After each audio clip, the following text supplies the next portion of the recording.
Hola, soy Araceli Ardón, soy escritora, tengo libros publicados y coordino talleres literarios. Este es el método Ardón para escritura creativa.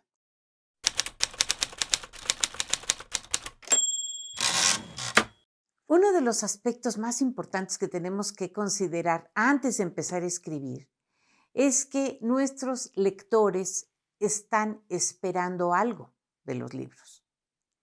Hay lectores que son muy quisquillosos, que son muy inquietos, que tienen mucho interés en aprender algo interesante, algo que les sirva para la vida, en tener información, conocimientos, al mismo tiempo que leen una historia sabrosa.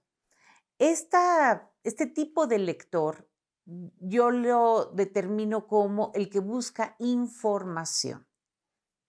Hay otros lectores que buscan estructura, es decir, que quieren que la novela, el cuento o el libro de relatos sea un mecanismo de relojería, que tenga una trama interesante, que tenga un argumento fascinante, que tenga personajes bien desarrollados, que satisfaga todas sus expectativas, sus deseos, de que ocurra algo inesperado al final de la trama y que los personajes participen en una búsqueda, en algo que traiga a final de cuentas un manejo del suspenso y un final inesperado.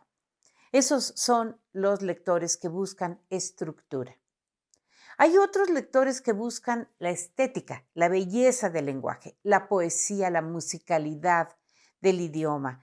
Son lectores que desean aumentar su vocabulario, que quieren aprender más del habla coloquial que la puede introducir el autor dentro de los personajes, o quiere escuchar frases que condensen la hermosura de un paisaje, la profundidad de una emoción, de un sentimiento o una descripción verdaderamente bien construida sobre un barco, sobre un edificio, sobre una ciudad.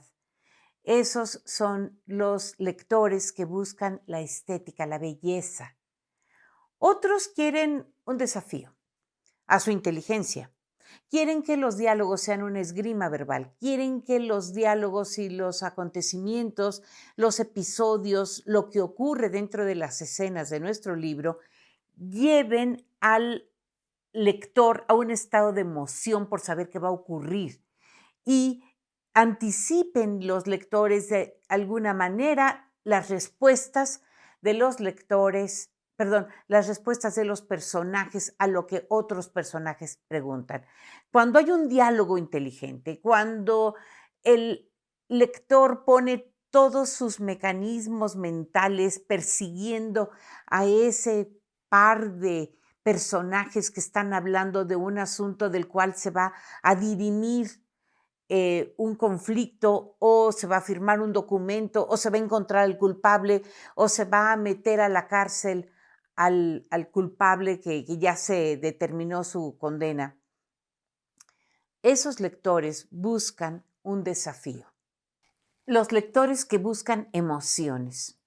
Son esos lectores que, por ejemplo, persiguen novelas románticas o de detectives o de misterio, de terror. Son lectores que se quieren asustar, que quieren vivir una experiencia simbólica en la piel de un personaje que se enamora, que sufre, que llora, que se enferma, que está al borde de la muerte, que ya se murió y está de alguna manera entrando en la vida de la eternidad. Es la emoción la que ellos quieren, es no poder dormir del miedo, es enamorarse a través de los diálogos y del cortejo, del romance, del enamoramiento, de la seducción de un personaje por otro.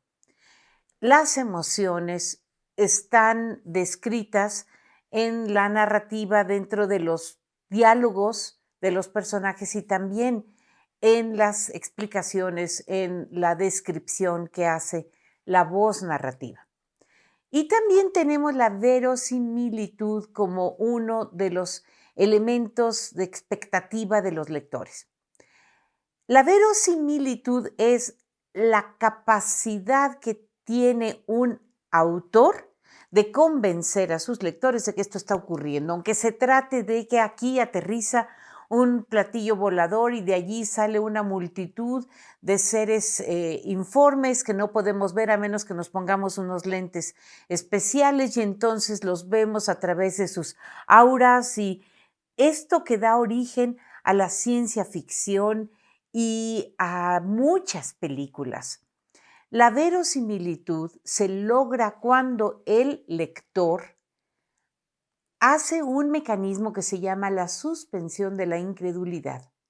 Es decir, dejar tu incredulidad, dejar tu escepticismo en la puerta de un cine para entrar a ver la película y estar creyéndole al director todo lo que nos cuente.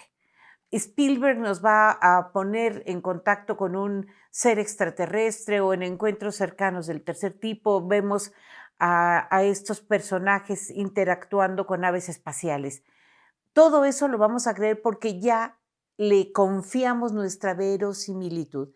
Y cuando el autor habla de épocas que nosotros vivimos, nos identificamos con los personajes y vivimos una experiencia simbólica todavía mucho más profunda y vital.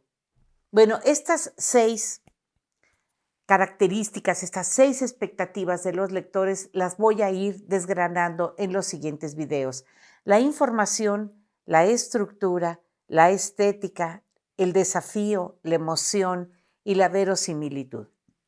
Con respecto de la primera, la información. Por ejemplo, el autor Fernando del Paso escribió este libro que se llama Noticias del Imperio, donde habla de una Carlota que se ha vuelto ya loca, que vive en Miramar y que recuerda a México con mucha tristeza.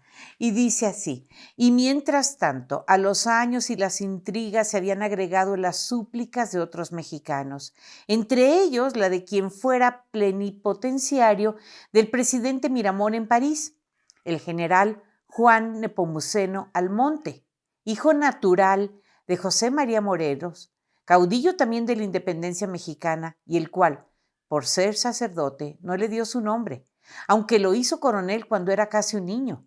Pero el tiempo y los azares de la guerra se encargaron de bautizarlo, porque cada vez que el cura temía por la seguridad de su vástago, decía: llévense el niño al monte.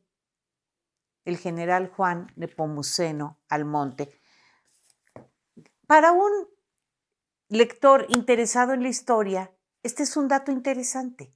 Este es un dato que le da a conocer un aspecto del caudillo de la independencia diferente de lo que ocurre en los libros de texto.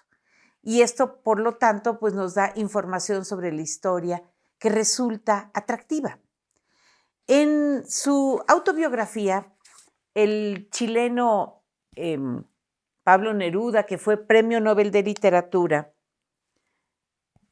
escribió sobre sus viajes a China y a otros países del Oriente o de Asia. Dice aquí en este libro: confieso que he vivido. Lo importante era ver qué pasaba en Shanghái por la noche. Las ciudades de mala reputación atraen como mujeres venenosas.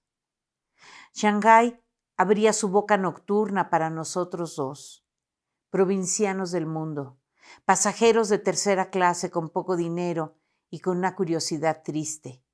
Entramos a uno y otro de los grandes cabarets.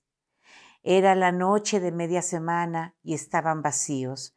Resultaba deprimente ver aquellas inmensas pistas de baile, construidas como para que bailaran centenares de elefantes, donde no bailaba nadie.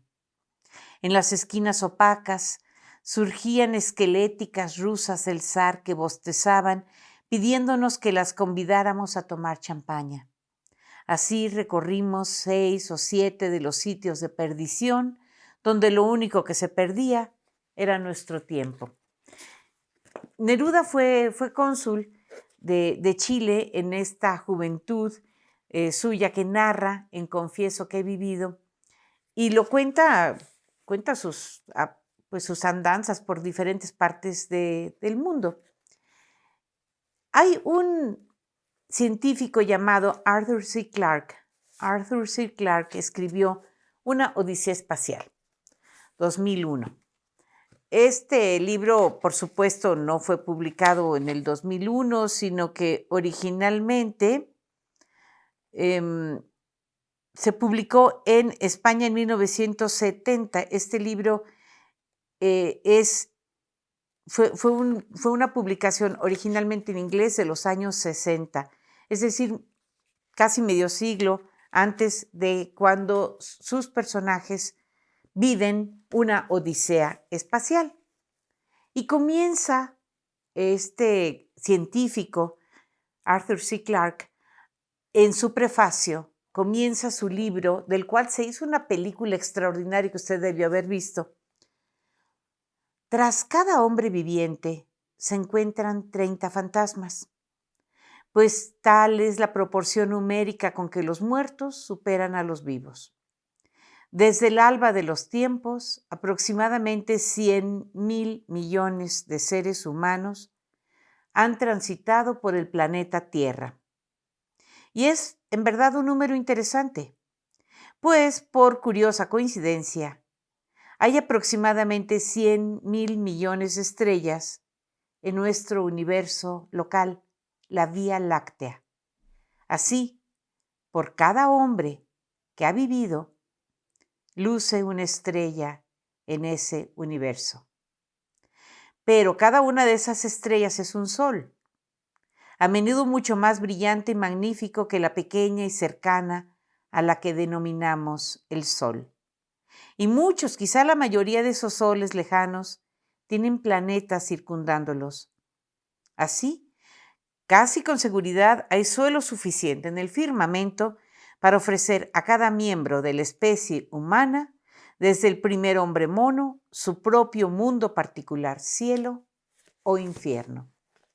Bueno, con estos 3 libros les doy una idea del tipo de información que un narrador en una novela o en un cuento puede transmitir a los lectores que están ávidos de conocimiento.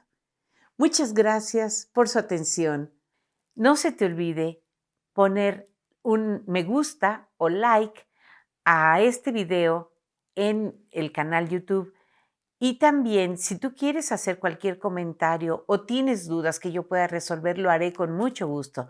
Suscríbete a este canal para recibir un video diferente cada semana. Soy Araceli Ardón y agradezco tu interés y compañía.